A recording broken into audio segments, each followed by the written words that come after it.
I'm good. How are you? Great, thank you. I'm so glad you're taking some time to talk to us today. So, will you just give like a short intro, kind of who you are, why we're talking today, maybe a little bit?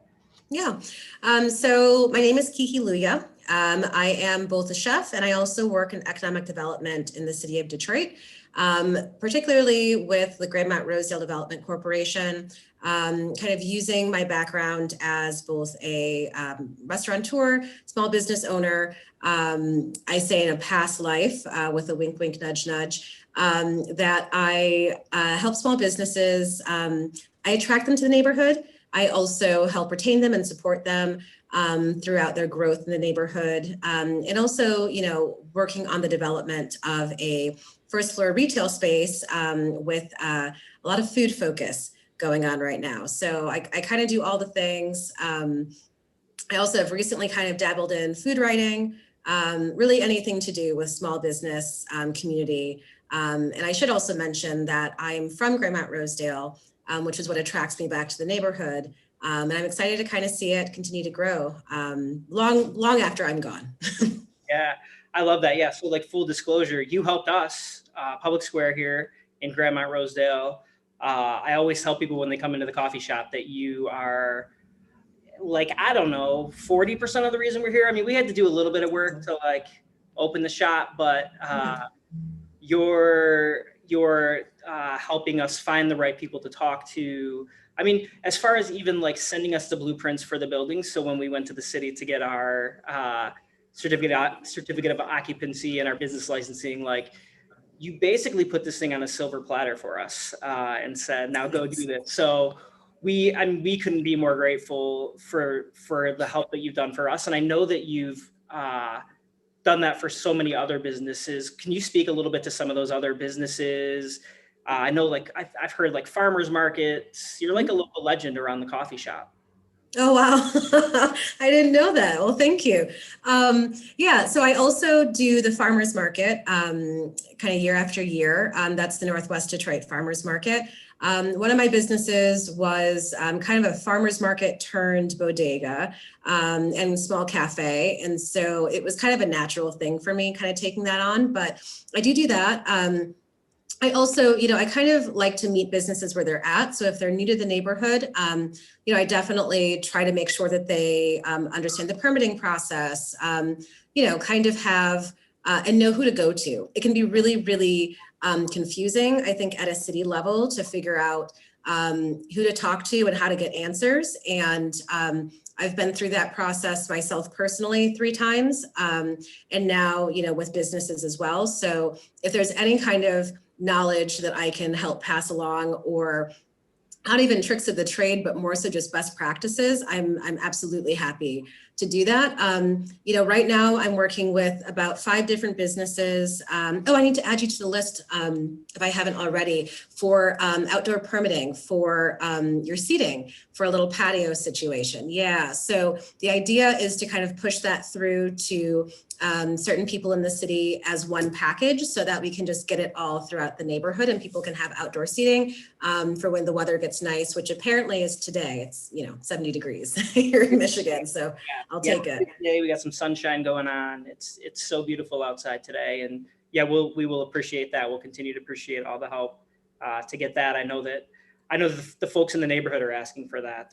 They're asking for outdoor seating. They want to be outside. We're seeing the vaccines hopefully are coming through. The city of Detroit's done such a great job of getting that process taken care of. Everybody that I talk to who has been through that process has nothing but great things to say about the city of Detroit. So good for us and good for them for making sure that we can find some semblance of normal and be outside enjoying a cup of coffee hopefully soon. Yeah, I agree. To that point, I think the city of Detroit has really done a phenomenal job with the vaccine rollout. I couldn't be more happy. And, they really stepped up, I think, when it mattered most. So yeah, I've received one and my second one is coming next week. It was so easy, so simple and so coordinated. So yeah, really kudos to them. We're getting signed up here at the shop. Everybody who works here is gonna get their vaccine, and we're gonna be, good. hopefully within a month, we'll get the first and second shot and be ready to go. So yeah, Ready to go. we're very excited about that. Yeah. Can you tell me a little bit about what sparked your interest kind of in entrepreneurship and small businesses? How did you find yourself kind of in that space? Yeah, wow. So I've worked in food in particular since I was about 15 years old. And my first job was at it was like a cafe, essentially. We did soup, salad, sandwiches. We also did coffee. That was really kind of my foot in the door into the whole food world. And I've also worked in nonprofit. The interesting thing is that I took on nonprofit jobs because food didn't pay the bills. Working seriously, I mean, working as a line cook, working, as a prep cook, working in front of the house, that was a little bit different, but I've kind of done it all as far as, being in a kitchen is concerned. And I just couldn't afford to, I was living in New York too. I couldn't afford to make ends meet.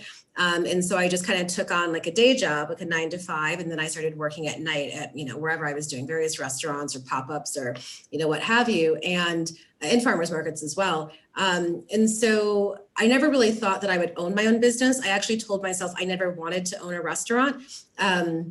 I think working in them for so long, I knew what the back end looked like, and I knew how difficult that can be. And I also knew that creating a really good restaurant culture is a very difficult thing to do. I have worked in very abusive restaurants before, and so it was something that I just didn't want anything to do with. And actually I left food for a little bit and then came back to it. I think actually multiple times in my life because of that kind of experience. So when I came back to Detroit though, I was living in Chicago and I was working in restaurants in Chicago. When I came back to Detroit, I thought, okay, I've been a gardener, a little, urban farmer myself for a while. And so I was really not only impressed, but really inspired by the growth of the urban farming community here. We'd gotten a lot of like local press about it too, and that was great. But what I realized was that you can only kind of get this food in Eastern Market maybe one day a week. And so, the farmer's market. Or essentially, if you're trying to follow certain farms, you have to essentially follow where they're going to be at any given week. So there's no place to get that food 7 days a week, right? 365. And so my thought process was, well, if no one's figured out how to connect these dots, I'm going to connect them. And so that's kind of where it started, was just the idea of, I can't believe no one's done this yet. So I'll figure it out. And given my food background, of course, the grocery had to also have a cafe component. And that's just kind of where it spiraled from there. It was like, oh, okay, well, now that we've done this cafe and we're really successful with that, there's a space open, next door. Let's just take that and then develop a restaurant concept. And I think I kind of became like an accidental entrepreneur, but at the same time, I think I have that mindset where it's like, if I see a problem and I can figure out a fix, then I'm going to address that problem. So yeah, I mean, that's essentially what entrepreneurship is, right? It's like sometimes it's out of passion. I think in the hard days, it's very much that passion that gets you through. But beyond that, it's like you have a solution to something and a lot of spirit behind it, and you decide just to make it work at whatever cost. So yeah. Yeah, I love those stories of leadership where you're like kind of looking around the room, like, is anybody else gonna like put their hand up? Yeah. Nobody else. You're like, well, I guess it's me. Like, yeah, you're a leader. Like, you're just a natural leader without like having to be the leader. You just step up and do it. So Yeah. I love that. That's so cool. So, so food. So you love food. You started working in restaurants at 15. Was that like a family tradition? Was there always like cooking going on in the house, or you just like, did you just fall into it? Yeah, a little bit. So I was never supposed to be in food as a career. That was like not, it was, my dad's an engineer. My mom was a registered nurse. They were very like science and math oriented. And I remember when I was a kid growing up, I had to do math problems before I could go outside to play. That was like, a thing. And so that was kind of the trajectory that I was going down. I was also very good at science and math. And so my parents thought, okay, you can go into medicine, law, engineering, or business. And those were the choices that I had. And I thought, well, none of those sound fun. So I don't want to do any of the above. And I kind of convinced myself that I would go into medicine. And when I finally got to my first year in college, it was just, I was in tears. I didn't want to do it anymore. It all became very real. People were very competitive about it. I went to U of M. And so the people who wanted to become doctors really wanted to become doctors. And I was just kind of over here flailing in organic chemistry, like, what are we doing? So eventually, it took some convincing. I think that's probably why, working in food always kind of became this, like, I do this and also I work in food. It was almost like not a point of shame necessarily, but my family could never understand it. They never understood, like, oh, you're such a smart girl. Why are you working in food? And my dad, who is not from this country, he's from the Democratic Republic of the Congo. For him especially, when you work in food and you serve others, you are a servant. That is all he equated to it, because, the caste system in other countries is it's so stark. And so he didn't really understand what it meant to me. And it wasn't really until I opened my first business that they started to kind of connect the dots and say, oh, this is what you mean. Oh, this makes sense. Because they had never really come to dine in any of the restaurants that I ever worked at. It was kind of, again, like a point of shame almost. They didn't really saw what it meant. And I think it was when they saw me leading a team and they saw people coming from kind of all over the place, and they saw the customer service aspect and the community that was being built naturally, that they really understood what it means to be in food. And of course, business, you can check that box too, I suppose. But I think that it was seeing it in action in a different way than they, I think, ever could have imagined before, that really helped. But your other part of that question, I'll answer it pretty quickly, was food a part of my life? All the time. Food was very much a part of my life growing up. And my dad, when I was younger, very much cooked Congolese food. And so that was like a basis for cooking. My grandmother is a big culinary influence for me. She's from Arkansas, Blytheville, Arkansas. So, real Southern woman, very God-fearing Southern woman. And so she cooked a lot of, biscuits and, fried chicken and pork chops. And it was always kind of this food that was like very comforting and warmed your heart. And she did it with so much love. And so I think that, food was always a part of our life. It was always, my mom had a garden growing up. And so I used to help her tend to that. So it's just always been a part of who I am. And I really, even as I kind of work in other areas, whether it be, writing or whether it be economic development, food will always still be there, and it'll still kind of be the focus in one way or another. Yeah, there's this really like spiritual idea I think about, just people gathering around, enjoying a meal together and like tasting those flavors and having these great conversations. There's just something really special, I think, about gathering around the table. Yeah. And if you've got good food, which it sounds like grandma did, all better, right? Yep, all the better. Absolutely, 1,000%. And I agree. I think that that is how, and I think that sometimes too, when it comes to business or when it comes to the restaurant industry, we kind of get away from that a little bit, because that's at the end of the day what it's all about. It's people gathering together, right? From different backgrounds, from different places of the world, and just enjoying a meal. Because the common denominator, I think, for humans in general is, yes, we need air to breathe. Yes, we need water, right? But we also need food. And that's something that we all can not only need, but also feel nostalgic about sometimes. Like, you taste something and it takes you back to a moment in your childhood, or it can be just so good that you're just having an experience, you're having a moment, right? So all of those things, I think, totally matter. Absolutely. Yeah, that's great. So that brings me to my next question. So when I originally even contacted you about this, I didn't even know how big of a deal. Oh, I don't know about that. Yeah. Chef. I wanted to talk to you about all the great things we've talked about, but how can we not talk about Top Chef? So tell me, how did you get approached? Like, what was it like to get approached to be on the show? Yeah. So it was actually really interesting. The timing was kind of crazy because I had just left my businesses. So it was towards the beginning of 2020. And sometimes you just don't know what's next, but you know that the decision that you're making at the time is like the right decision.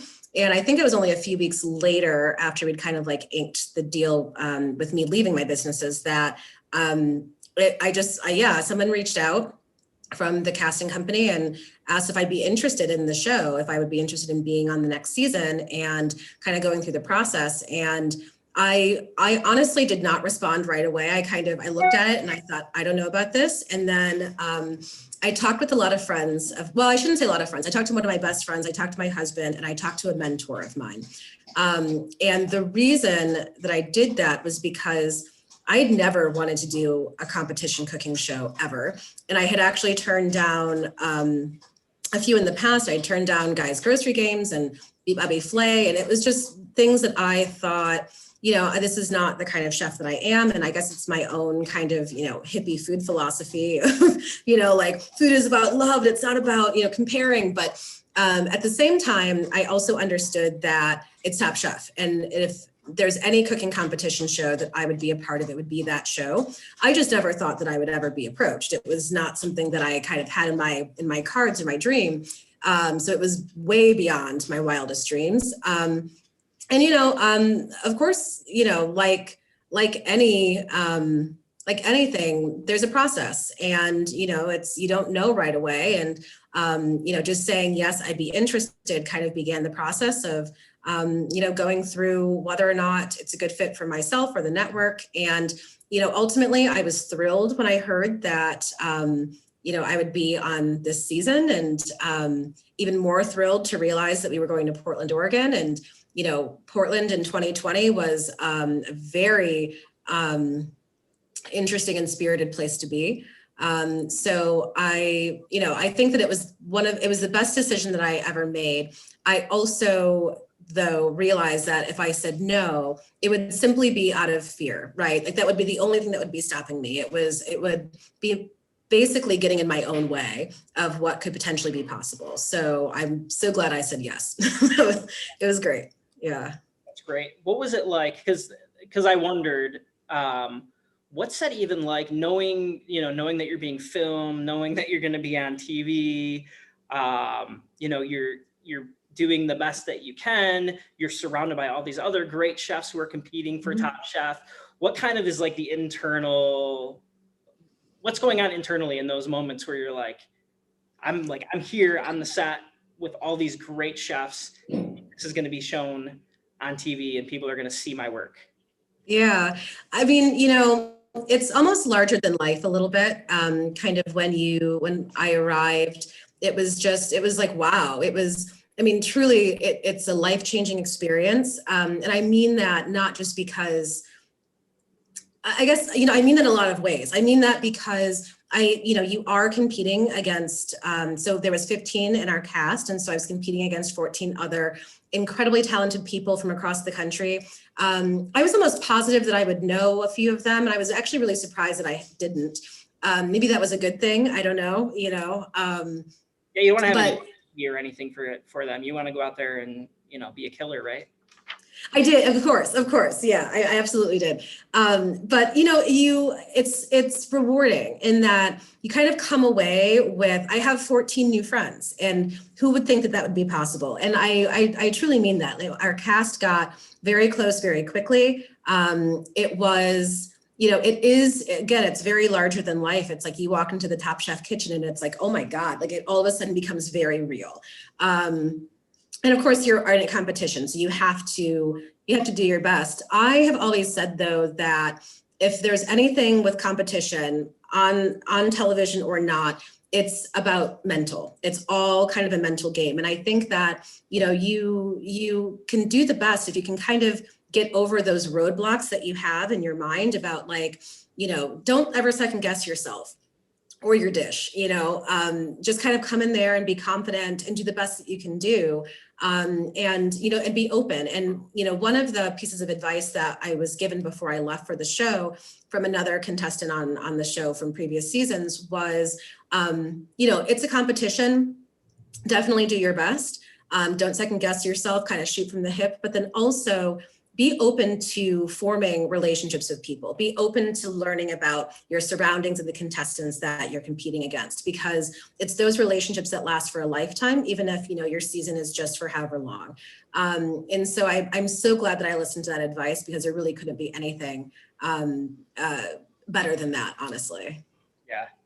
That's so cool. I love that. I played sports growing up. So there's that like similar, you want to win, you're practicing your craft, you're spending so much time every day practicing.